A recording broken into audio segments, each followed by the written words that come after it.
This program is brought to you by Emory University.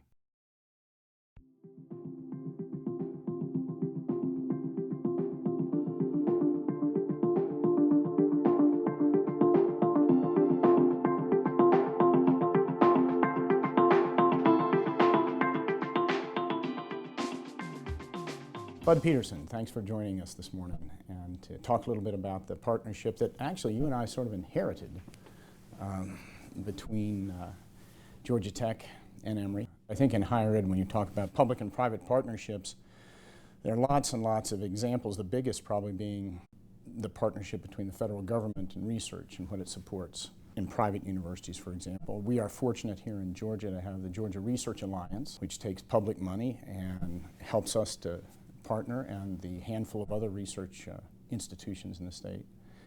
But I think you and I were particularly lucky to inherit what I believe is fairly unique. You know, when you think about the partnership that Emory and Georgia Tech has, that partnership has been tremendously facilitated by GRA because it's a common pool of resources that we can draw on to help build the partnership. And the fact that that organization encourages us to recruit great talent from out of state.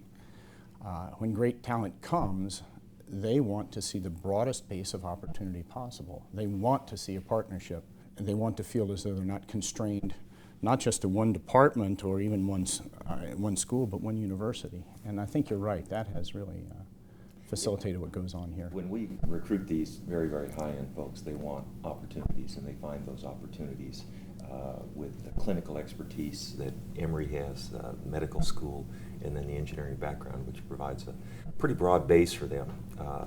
And the the interdisciplinary nature. Really broad base, actually, not very broad. You're right. Yeah.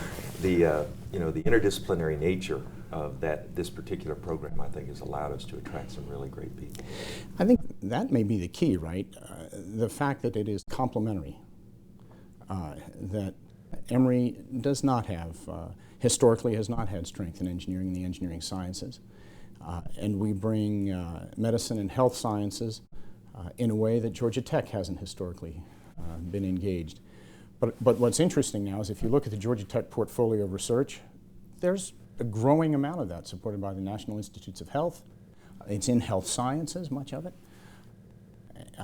And as you look at Emory's portfolio and you see biomedical engineering, and you see, well, we hope soon, the exciting new area of immunoengineering and things like that. The word engineering wasn't often attached to Emory. I guess it was way back in its history, and you and I have joked about that. Yeah, this is one of the interesting things that happened historically. The current president of Emory is an engineer or a material scientist. And engineer, yeah. The first president of Georgia Tech was a physician, MD. That's correct, and that first president came, he had established a technology program at Emory University, Isaac Hopkins. And when he left Emory in the 1880s, he was recruited to be the founding president of Georgia Tech. The fun thing that I enjoy saying, when people ask, you're an engineer, when's Emory going to start an engineering school? And I say, well, back in the 1880s, we did, and we're very proud of it, and we're not going to start another one. But coming back to this partnership, one of the things that when people ask me what makes it successful, the response I typically give is that we compete in almost nothing. Exactly. You're private, we're public. When I ask our freshmen, I meet with a group of freshmen, how many of you applied to Emory? Very small number raised their hands. We have different pedagogical interests, different types of institutions, and that I think is a real strength. Well, it's huge because then we can focus on what we can do collaboratively. I think that takes us out of Atlanta and out of Georgia and puts us really in the nation and the world. How is it together we can attack some of the big opportunities and big challenges? You mentioned this important point that we really don't compete on much. I remember supporting your predecessor, I guess. Georgia Tech was pursuing a new nanoscience building, nanotechnology building. And people looking at me a little funny, why such support for that? Well, that money wasn't going to come to Emory. And as a result of having that great nanotechnology capability at Georgia Tech, almost as soon as the ribbon was cut on that building, it seems to me, we had a joint program in nanomedicine applied to cancer. One of very few, I believe, that were awarded throughout the country over that period.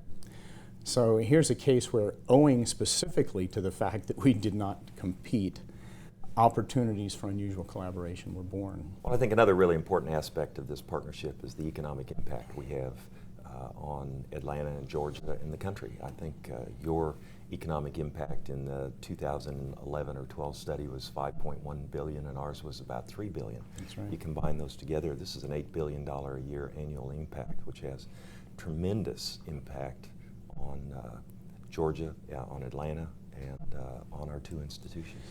That $5.1 billion plus the $3 billion, that total $8 billion impact that we have is owing in significant measure because of the partnerships we have. If Emory were isolated and not partnering, there is a significant portion of our research portfolio and all of the people that supports and all the expenses that are associated with that and all the money that would come in the state, there's a portion of that we would not be getting. We would not be eligible without the kind of partnership that exists.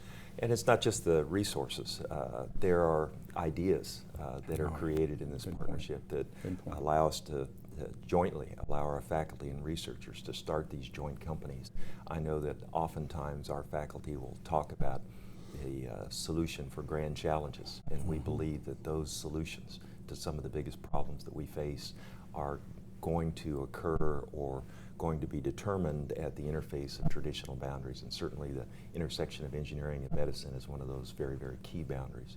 It's allowing our folks to start new companies, to start new businesses, develop new products, just some amazing things that are happening. One of the delightful things that's happened over the years through this whole process is to develop a sense of trust and possibility. I look forward to and imagine a number of new kinds of engagements through all of our schools, perhaps, and all of our programs. I think one of the things that's really facilitated that is the meetings that we have on a regular basis with our senior leadership teams, where we bring the equivalent vice president for research, chief financial officer, you and I, and the provost together. One of the things that I found that's happening now after 3 or 4 years of this is that they are communicating independent of us in those meetings. So what are some other areas that you think we might expand this partnership? International, we have, I don't want to say campuses, we actually have a physical campus in Ireland and France. We've got a presence in Shanghai and Singapore, in Panama. I know you have campuses and a presence elsewhere. Is there an opportunity to share some of those? You know, that's a great conversation to open up, because I expect the answer to be yes. Our international strategy has always been partnership. That's a partnership we have already. We both have Emory and Georgia Tech and Peking University jointly offering a PhD program in biomedical engineering. But you know, Bud, so many of the opportunities in the world and issues in the world are now everybody's issues. We no longer say that just because an illness is a continent away or a hemisphere away, it's something we no longer need to worry about, for example. So public health activities, global health activities are really, I think, just exploding. Well, that may be an area where we can collaborate, is to partner or piggyback on some of your international relationships where you're facing public health issues, because we have a lot of folks that are addressing some of the technological issues associated with public health, sanitation, clean water, all of those types of things, while not medically related per se, result in medical challenges. Great opportunities going forward, Bud. It's you and I have inherited something big that has already great success and great momentum that I expect is something that is going to continue to flourish and blossom. I look forward to working with you to continue to build it. Thanks, Jim. Thank you very much. Bud.